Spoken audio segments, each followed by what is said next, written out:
During our panel discussion, our spotlight session, I'd like to welcome on stage our dear colleague Vishal Gupta, our practice lead from Kyndryl. Yeah, we are going to cover most interesting topics as in Yep, try to break some myth. absolutely. And thank you so much. First of all, a very good morning and a big hello. Thank you so much for being here. So, my name is Vishal. As Philippe mentioned, I am the practice lead for Kyndryl. And I'll be your host as well today for the next 45 minutes. And what we are trying to do is now dig deeper on some very fundamental questions and in the process, possibly break some myths, right? So I'll request Juha and Philippe to please take your seat. Thanks. And then let's put them on the spotlight. So basically, during the next 45 minutes, we are not parking any last 10 minutes for a Q&A. So whenever you have some question or a perspective, just raise your hand and Sonia will help you with a mic that you can raise a question. So I think what we're going to do is all three of us are going to play pretty much our roles. Juha uh, represents a tier one bank today in Nordics. We have Philip, who will be representing us from an advisory perspective and bring in a point of view from a vendor looking view on Gen AI. And I'll be acting as the CEO of a bank, right? So, and by the way, you guys are thinking correct. I'm not the CEO. I'm manifesting to be one. So No, congratulations thank you anyway. so much. Let's pray for that. And with that, as a CEO, right? So my immediate question that pops up is why should GenAI be on my top three agenda for the financial year? Because and why I say that as a CEO is because I'm already dealing with so many things. There's new regulations, there is old regulations which are changing. There's so much penalties that I might land up using GenAI. Digital transformation has been never ending from last 4 5 years, right? I'm already on that journey. Customer expectations have changed drastically, right? So, and at the end of the day, I'm a bank. There is a reputation that I need to maintain, right? So, why do you think this financial year, top three agendas, one should be Gen AI? Any thoughts? I start. Yes. Yeah, I think the train is moving. Absolutely, it's the train, the boat, whatever we call it. It's undeniable. Yeah. There is much pressure from all the from various parts, and as we also spoke this morning, I mean, it's ways two ways to look at it. I mean, the very heavy regulations, coming up, bringing on its own challenges, but on the other hand, it's opportunistic. But I will say that perhaps if I can reply in a very simple answer is that, well, the banking business landscape and ecosystem, as in today and in the next 2 3 years, is the ideal, let's say, landscape now for banks to grow. And the only way to grasp this growth is to do it via GenAI. Yeah. Okay, my answer to that question would be that uh, this really is such a disruptive technology that if a company, any company, doesn't take take it into hand, they will lose the battle or stay behind of others. So this is really something that needs to be taken a careful look into. Um, the other point is that has also a big promise. Now, of course, the AI Act is also a great motivator Yeah. here. But these technologies now, as Simo pointed out, they are actually enabling us to approach and handle regulation in a more efficient manner. I mean, this kind of tooling doesn't exist yet. Um, the uh, the tool that Simo mentioned is one example of an existing tool that can be utilized for dealing with helping procurement to deal with agreements and so forth. And it's a great example of how this technology can disrupt the ways of working that we are doing.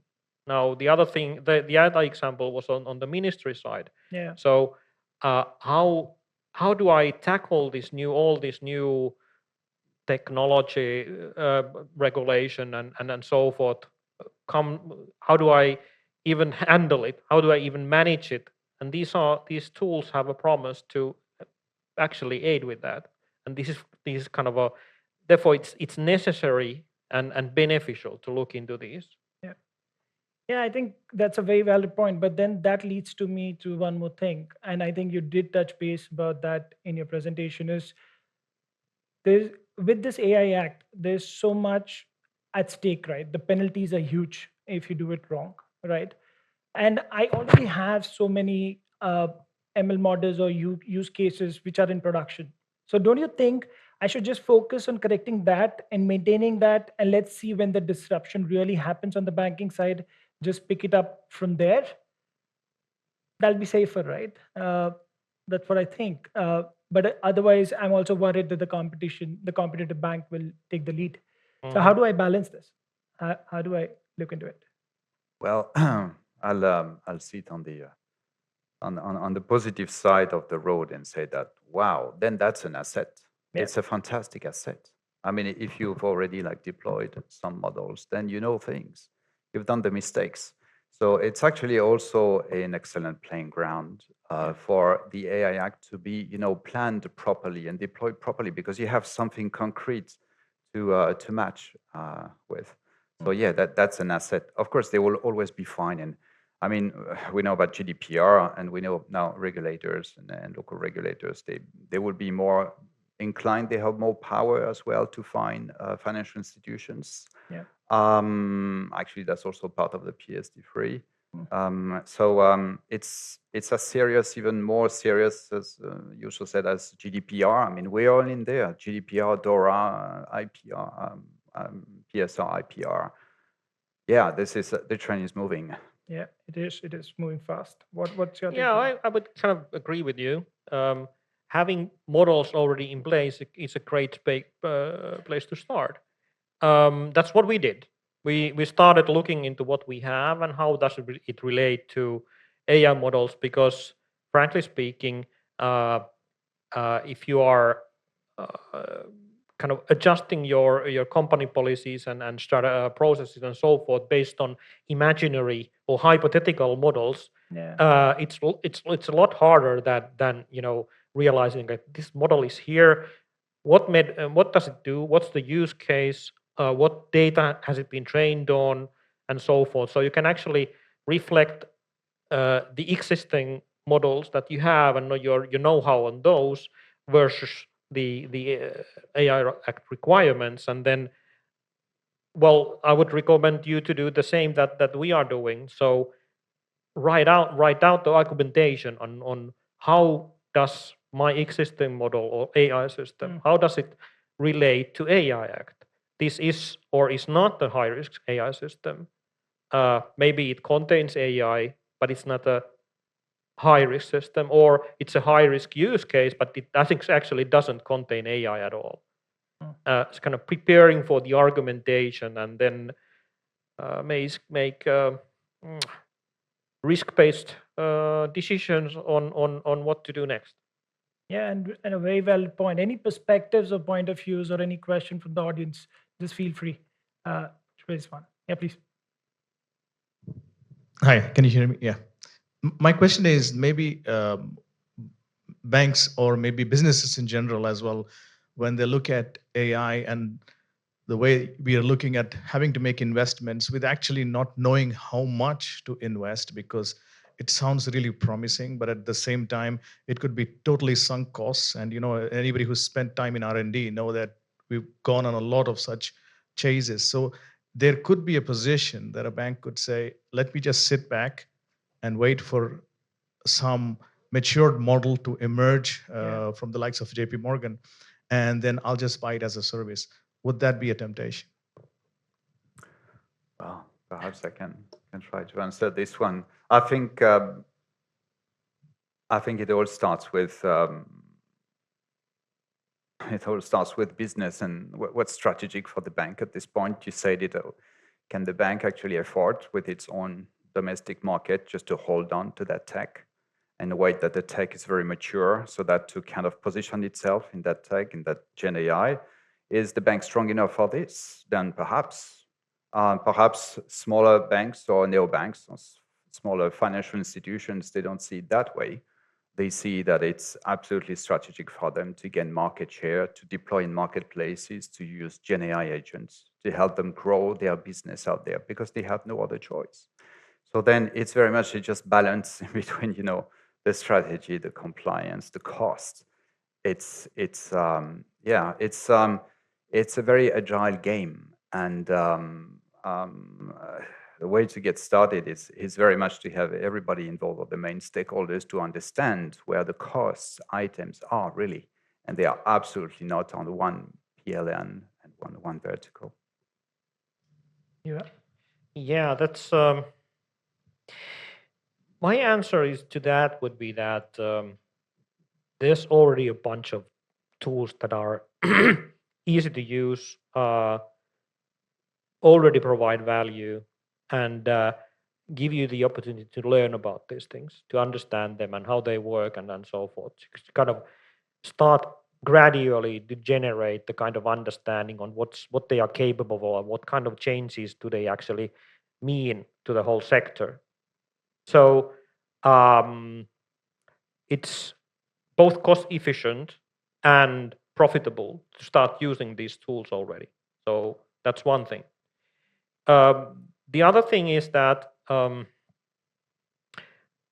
development phase of all these LLM models, GenAI models, and so forth is so fast at the moment that it's very hard to make any long-term estimates on cost benefit analysis and so forth. So the cost of LLMs is coming down quite fast now. OpenAI was just hit with yet more legal challenges on their use of data. So this might have a drastic impact on LLM availability, LLM cost on the long run, just based on the risk factors that are associated with legal processes and so forth.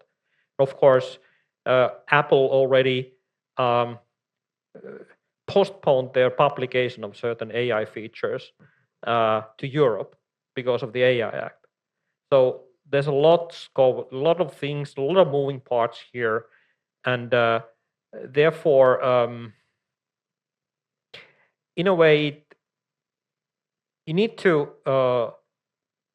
be involved. You need to stay there, observing it, but making kind of very forward-going investments and plans at this point is a risky business. So given what's your risk appetite, it really depends on how much do you want to wait until if the situation clears out. I would say that you need to get going, and then based on what's your risk appetite, you might start to investigate. Now, this one thing that you need to do is think about this disruptive change. So imagine your business, what it would be like if it would be based on full utilization of these tools. Yeah, exactly. Yeah, and that gives me a very good segue to my mythbuster question, right? So we said we'll be. Can we just take it after this particular question? Yeah. So the myth is that if ChatGPT or Microsoft Copilot cannot do it, nothing can do it. So is GenAI as a monopoly of ChatGPT and MS Copilot? Or are we really talking about an ecosystem that needs to be built, not only from a technology perspective, but from partners and many others? So is there an ecosystem around GenAI that is required, if at all the myth is correct? Okay, my answer, no, definitely ChatGPT, OpenAI doesn't have a monopoly on this. Actually, I expect that OpenAI will be heavily challenged by these legal challenges, but also all these upcoming and models, Claudia, Llama, and whatnot. I mean, these are growing up like mushrooms, and they are all getting less expensive to train, with more efficient to train. So the capabilities will drive up. we are concentrating on OpenAI services and APIs because our partnership with Microsoft. But that's just kind of a initial kind of choice, strategic choice, that we are not gonna distribute our focus all over. We want to first learn with these things and then expand later. But the time will come when OpenAI is simply one of the stack. Yeah, fully agree with this. It's I think that ChatGPT, OpenAI, and they've done a fantastic educational job because they've managed in just a few months to convince the whole planet that this is the new thing, right? Yeah. And each and every one of us working in the bank, helping or working with the bank, been using it's like as a person from executive developer, whoever. So, but yeah, I mean, again, here we have to look at it very, very specifically for business cases that we're after, problems that we're after solving. And yes, there is a tremendous amount of new models coming up, very specialized, highly smart, that really focus, for instance, on the very particular set of data set that is only required, very well structured, and only required to train these models and to provide the benefit associated with.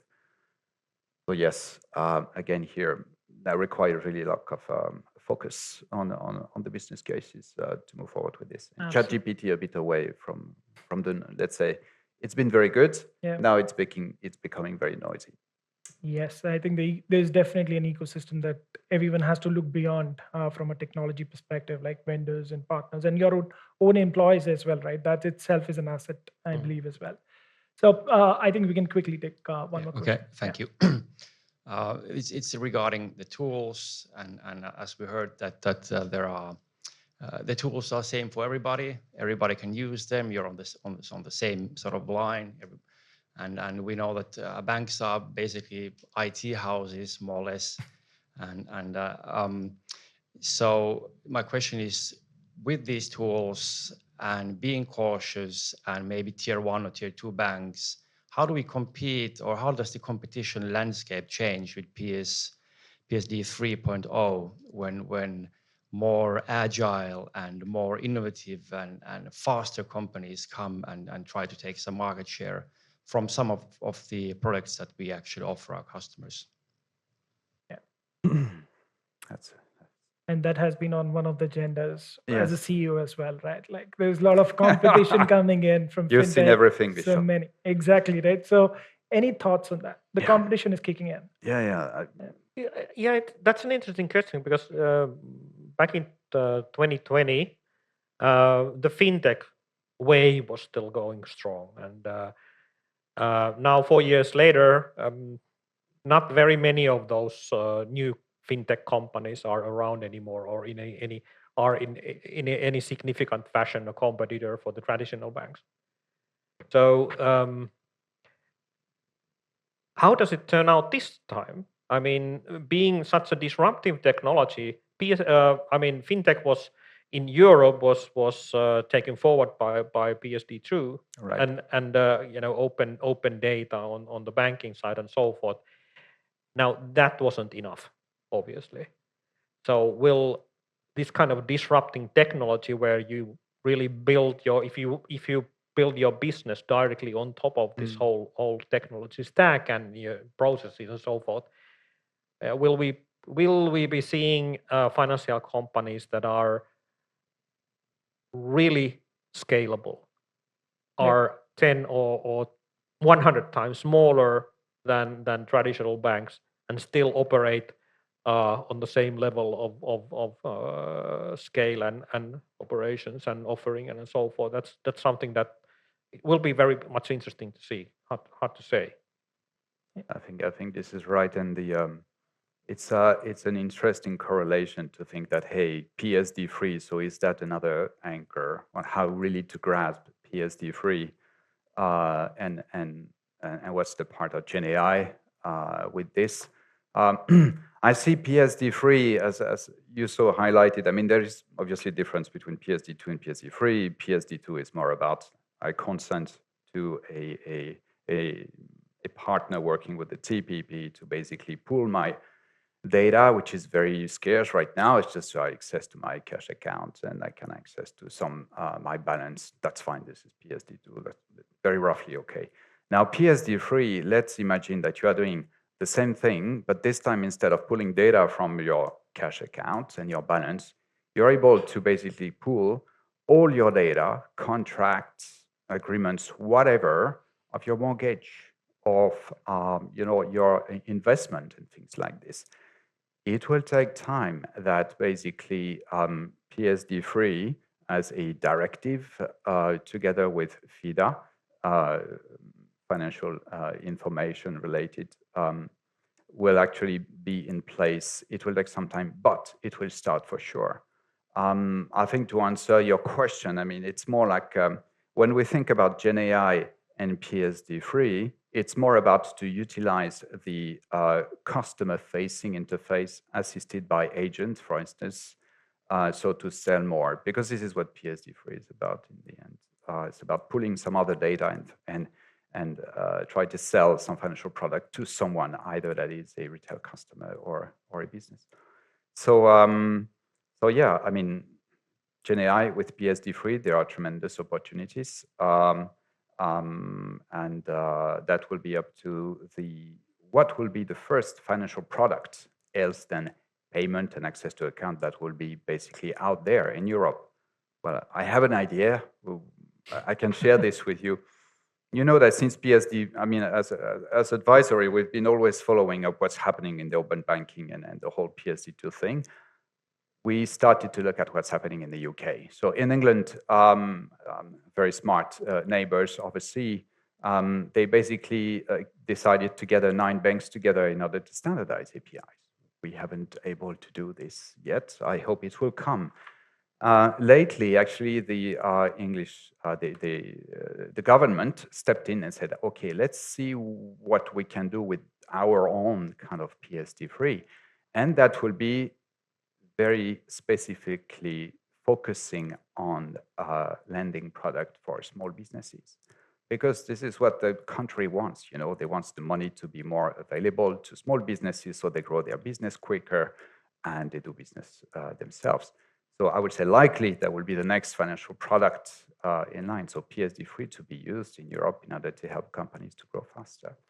And in that equation, then GenAI plays a very, very important role in facing these new businesses to tap into that opportunity.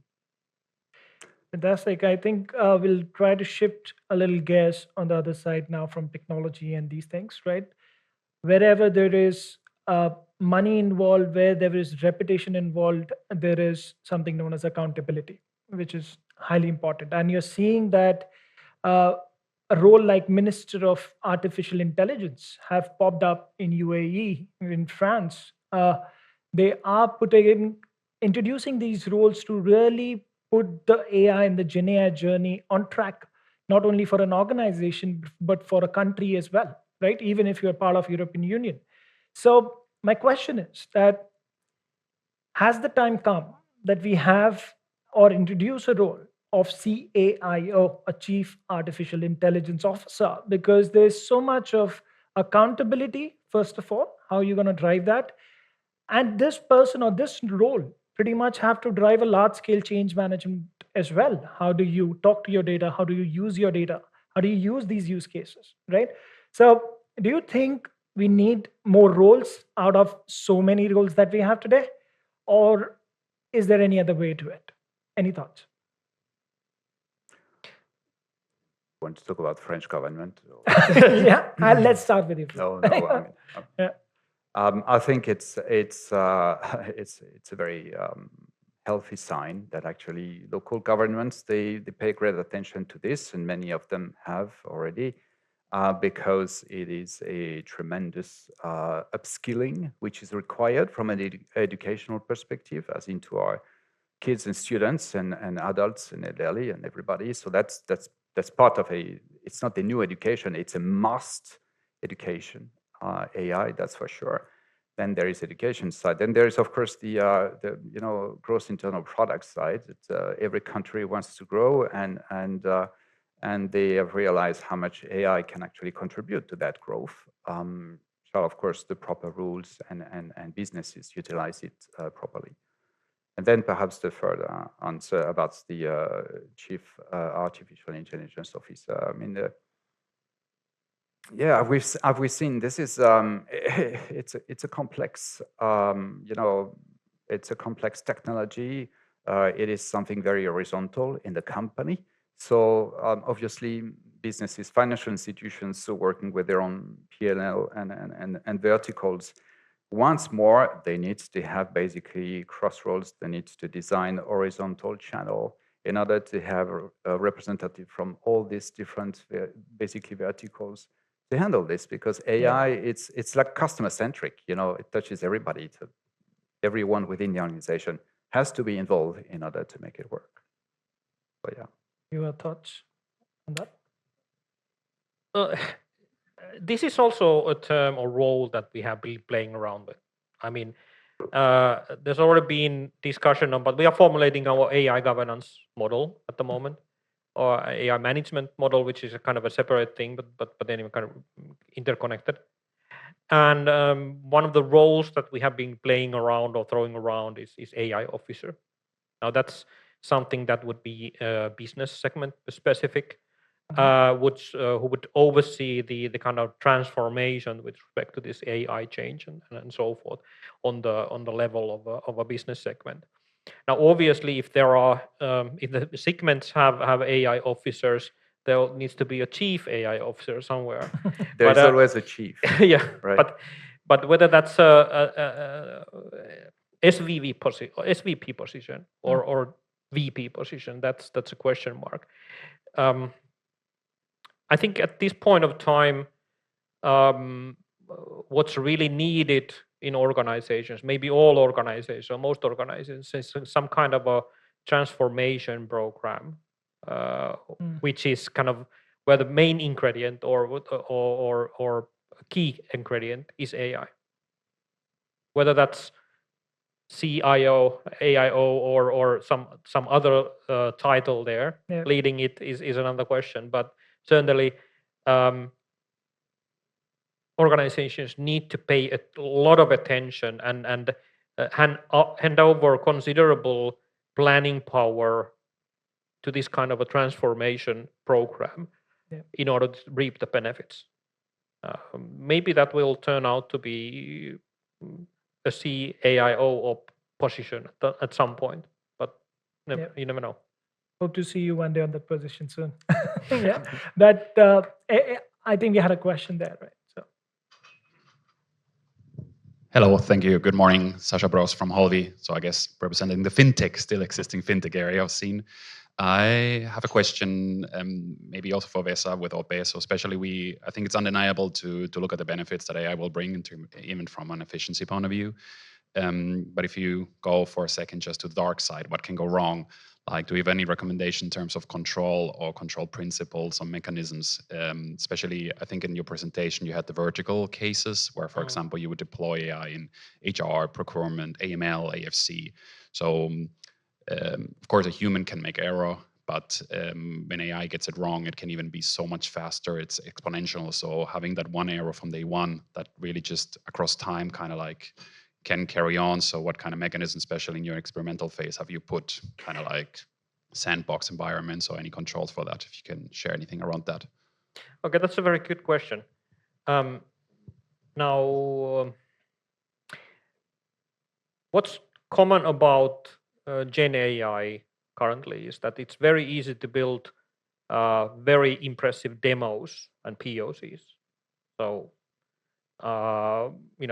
selling this stuff is extremely easy in a way. The hard part is taking it to production, and because that's where you hit the kind of questions that you asked about. What if it makes a mistake? Who's responsible? Who's accountable for that? What should we do about it? How do we control this risk? And that's an unsolved problem. Obviously, hallucination is part of the problem also. But really, even with respect to hallucination, if we make a prompt engineering solution using Copilot Studio, put it into production, it works well. Does it still work equally well in half a year time? That's something that we are working on in order to, make best practices and how to deal with this kind of uncertainty. Essentially, how to build testing strategies around these AI solutions so that we can verify at any point of time and we can monitor their performance. Now, then how do we keep the test set and test methods in place and intact and so forth? That's another question. But anyway, the common mistake is to think that, okay, I've done it, I put it into production, and I never need to doubt it again.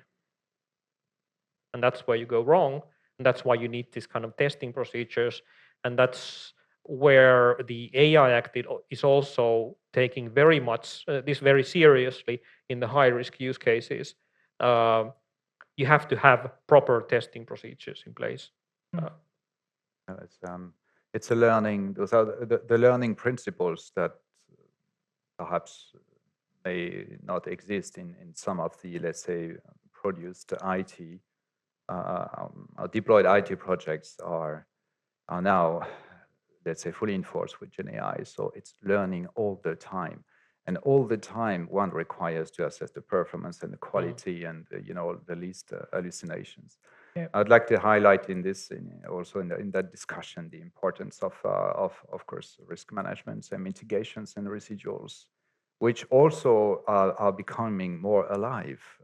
So it's not like we think of mitigating a risk from the beginning when the project is launched, that we can just forget about it and check in 1 year from now. Where are we in this mitigation and residuals? They also evolve all the time, the more GenAI is learning and deploying. So that is also to be considered. Absolutely. And that takes me to my next myth that we need to try to see if we bust it. The generative AI replaces traditional AI, and hence we need to divert our focus and investments completely towards generative AI because it seems the value talk is much more there. And we are saying that traditional AI ML will die. But the front trend will be generative AI. Is this true? A quick thought on that. So I think there will always be AI. There will also always be generative AI. Generative AI, to many extent, it complements the traditional AI, as in predictive, for instance, projections and so on. So GenAI takes the thing to the next step by producing tailored reports, by having agents doing specific tasks, agents challenging each other. AI is here to stay. It's been here for decades. There is also GenAI. It depends, again, very much on the use case and what we are assessing. In some cases, we have to be honest and see that, hey, maybe it doesn't look like that fancy. There is no GenAI super interface, but the AI engine does very well the job for now. From my perspective, obviously, they don't, GenAI doesn't replace AI, even if it says AI in both. It's a continuation of the same technology applied in a different way to a different field. The most particular or spectacular thing about GenAI is its applicability to unstructured data. That's really the big thing. And what comes out of that is its ability to handle also unstructured input, output, and so forth. So what I imagine in the future, and this is, this might be based on GenAI, or it's simply something that GenAI enables, but it's still using a lot of old technologies. Yep. Beside that, is the ability to quickly build new interfaces between systems. So at the moment, it's about interfaces between humans and machines, because that's really what GenAI is about. I can talk to my computer. I can type. I want to have a discussion with my computer instead of thinking through logically on which menu item I need to choose or what kind of command should I put into the CLI. I still prefer CLI. I'm a programmer person, but still, you don't need to think like that. You have much more flexibility, and that flexibility gives you the ability to make faster development on a number of fronts. Now imagine what would happen or what will happen when the same principle is applied to machine-machine interfaces. So one or the other or both sides of that interface will be GenAI enabled interfaces or APIs. So an API will ask another API, hey, can you give me what kind of options do you have on the financial transactions in your bank that I can utilize? Well, here you go. These are the ones. Okay, I didn't quite get that. Can you please explain it later more properly on what's the protocol and so forth? Here's the protocol. And nobody needs to do anything, no coding in order to make this work. You simply state to the both sides that this is the API that we are providing. Please be in connection with that other API, have a discussion on what you can do, and then I want to accomplish this. This is another example of a disruptive change that we're going to see in the future. Yeah. And it's not about GenAI versus AI. GenAI enables this kind of generative, complex, unstructured data handling. But for example, what the demo that Simo showed, that was a very good example of combining both. So there was generative AI, the chat, the ability to ask questions about the chat, and then at the same time it was just doing this clustering and scoring in the background with just traditional AI. So they are all just tools in the toolbox. I think very well said. And just on that note, one more question that comes in is, I think there's been various studies across that whenever you're using generative AI, the energy consumption that's involved in there is questionable, right? It depends on the use case majorly, but is this something that you're concerned of when you're working as a bank and leading this in terms of use cases, and also have these regulation that you need to report around ESG, right? Does that hamper you, and is it part of your decision? And also from a vendor perspective, how do you look into it? How do you see this a fight between a value and possibly something negative that you need to balance out on your ESG report? Any thoughts? Okay. Yeah, that's a very hot topic, if I may say. Yeah, absolutely. I mean, from a vendor perspective, I think go back to get started with looking at the business case, because yes, that has a huge impact. I mean, using GenAI has a huge impact on the footprint. Actually, on the AI Act, there is also a clause that basically is looking at sustainability finance, and because it's on every bank's agenda, sorry, sustainability finance, either now as a policy and soon as a proper hard legislation to comply with. It's part of the calculation. I mean, one needs to balance basically the footprint, the ESG, some other compliance, the whole business case altogether. It's something to look at, yes. Just adding to this, how this also highlight the importance of only dealing with high quality data and minimum set or the right set of data. Also proceeding to the right amount of processing and learning to provide the quality expected and do not go overboard on this. That's a good point. Well, our approach so far has been more like cost control specific or cost control perspective. Now, if we utilize the cost of a token or 1,000 tokens in a LLM model interface to be some kind of estimate of the environmental impact. It certainly somehow reflects the cost that is being incurred on the service side. So if we think that the energy is part of that equation, then we are also kind of estimating, kind of a rough estimate on our environmental impact is the cost that we are actually putting, generating there. Now, that's one approach, and the good thing about it is that the costs are continuously decreasing because of more volume, because of more competition, but also because the models and the hardware that exists underneath is getting more efficient.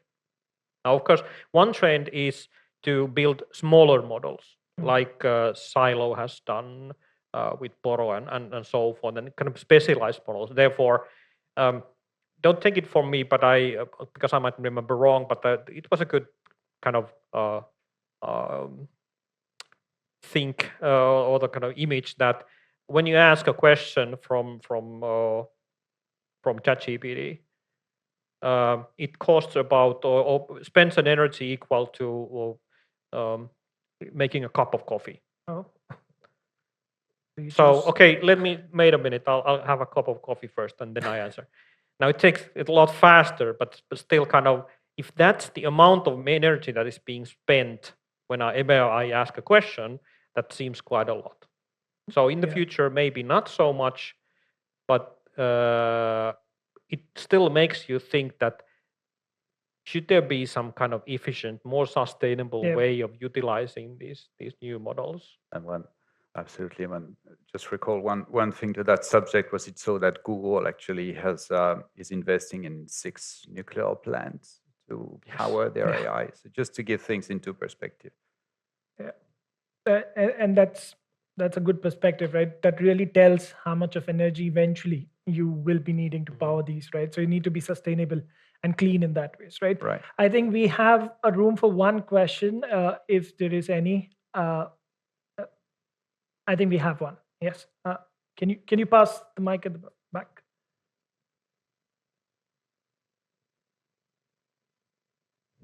Yeah, thank you, Matti Saarikallio from Digia, and maybe a question from a kind of vendor perspective as a collaboration and competitor of the host here. And so recently there was an announcement by Klarna that they are getting rid of this Workday and also Salesforce and replacing those with an in-house like AI-based systems. How do you see all these like global big producers of enterprise software and maybe banking software as well kind of going away and being replaced by like more tailoring, more in-house solutions, maybe from smaller vendors and maybe local vendors more and more, with the tools becoming like very, very cheap? Right. So perhaps from a resource perspective, perhaps I could answer this. So if I got it right. So yeah, I mean there is a concern that as GenAI is going to take other jobs and people will have to do something else. Well, that's right and not right. I mean, there is upskilling all the time required in this kind of business, and I think that most of the banks they are looking after. I mean, there is a change management process ongoing, just to again upskilling because the times they change and there is no other basically way to do this.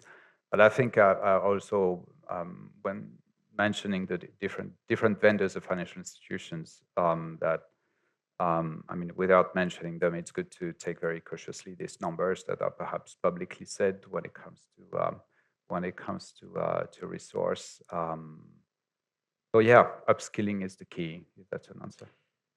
Yeah. Any thoughts from your side? Well, if I would be a vendor, I wouldn't be very much afraid that I would no longer be needed. Of course, OP is a very big IT developer, but these new technologies are so new, so different and difficult also to productize and so forth. I don't see it in any near future that big vendors of software providers would go away. It might be that on the medium term we might be seeing new players coming into play who do these softwares more efficiently and better using this GenAI based development practice and so forth. Klarna has been, and also for example Spotify have done a lot of work to in-house develop their own systems and so forth, and therefore now throwing out Salesforce is simply an example of, okay, we know what we need, let's do it in-house, but it's still very bold move, because then what comes out of this is that you are stuck with developing your own in-house software, and that has also some long-term consequences versus buying from vendors who kind of can distribute the costs across the whole of their customer base. Yeah, and that takes to me my final question of the day, right? So where are we today as a bank in, let's say, in Finland, or we can spread across Nordics, with regards to generative AI adoption and scaling, right? We do hear a lot about generative AI being used as part of existing applications, few features around that, few POCs which might have made into production, one or two, right? But how do you see where the journey is for the next 2 to 3 years? What's going to be the road ahead? Are we very reluctant and waiting for the world to move into this much more faster, and then we make sure we take our safe route and make sure things are done correctly and placed correctly? So what are the next 2 or 3 years going to look like when you look at generative AI in banks in Finland or in Nordics, right? Well, I would say that if I Go ahead. so OP will continue the kind of cautious approach. Certainly, we will invest in this. Certainly, we will start using the tools, gathering the know-how and knowledge and understanding of these things, and looking for those disruptive ways to renew our business. And the obvious way to make use of this is to extend automation in totally new areas and so forth. Now, in 2-3 years' time, will OP look a lot different? Probably not. Not yet. Why is that? If I may ask.